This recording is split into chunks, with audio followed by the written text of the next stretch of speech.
నర్మద పేరు చెప్పుకునే కుంకుమ పెట్టుకోవాలని అంతాసిగా ఉందా?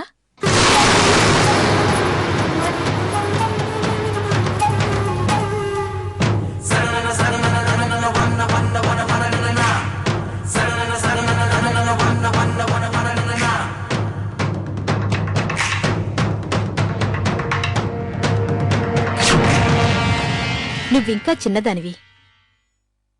ఇలాంటి గొప్పింటి పసుపు కుంకుమల కోసం నువ్వు వాసిపట్టం ఆరాటపట్టం తప్పు సావిత్రి. దేనికైనా అర్హతుండాలి. అది నీకు లేదని నా అభిప్రాయం.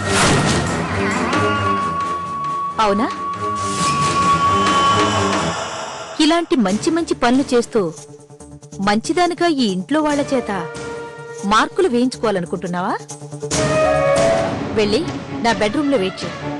నేనిప్పుడే వస్తాను.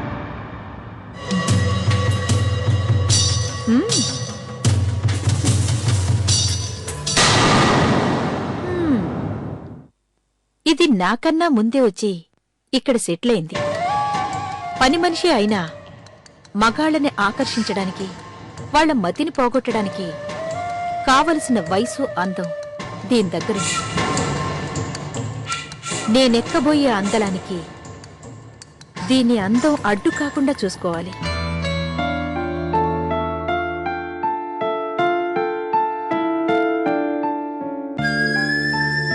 నువ్వు చాలా అందంగా ఉంటావమ్మా. నిన్ను నీ నవ్వుని మర్చిపోవడం ఈ జన్మకి కుదరని పని.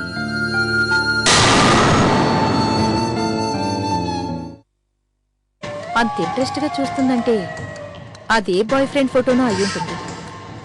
ఫీలింగ్స్ తెలుసుకుని ఎంకరేజ్ చేస్తే యూత్ ని అట్రాక్ట్ చేయడం, వాళ్లను మన ట్రాక్ లోకి తెచ్చుకోవడం చాలా ఈజీ. ఎమ్మెల్యే రాజశేఖర్ కూతురు కాబట్టి ఈ అమ్మాయిని మంచి చేసుకుంటే నా పని త్వరగా సింపుల్ గా అయిపోతుంది. Excuse me, may I come in? Yeah please. నా పేరు వనిత, టీచర్ ఫ్రమ్ సీతాపురం. యా, మా అమ్మ చెప్పింది. కూర్చోండి. Thank you. నీ పేరు అమృత కదూ? అవును. నీ స్టడీస్ ఎలా జరుగుతున్నాయి? ఫైన్. నువ్వు మీ అమ్మ పోయిన ఫీలింగ్ లో ఉన్నావని రోజూ దగ్గరుండి నీ స్టడీస్ కి హెల్ప్ చేయమని చెప్పి మీ బామ్మగారు నన్ను పిలిపించారు. Thank you. నువ్వే సబ్జెక్ట్ లో వీక్? ఓ, ఐ మీన్ నువ్వు బోర్గా ఫీల్ అయ్యే సబ్జెక్ట్స్ ఏవి? అంటే క్యాజువల్ గా పరిచయం అవగానే పాఠాల గురించి క్లాస్ తీసుకుంటే ఎవరికైనా ఇబ్బందిగానే ఉంటుంది కదూ. స్టడీస్ గురించి తర్వాత మాట్లాడుకుందాం.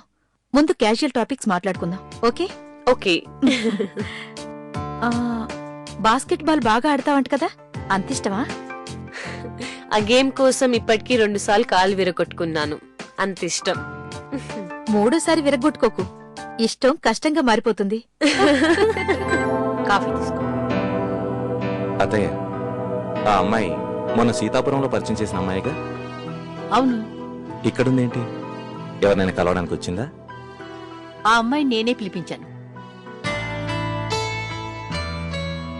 నర్మద పోయిన దగ్గర నుంచి నువ్వు ఈ ఇంటి విషయాలు పట్టించుకోవడం మానేశావు.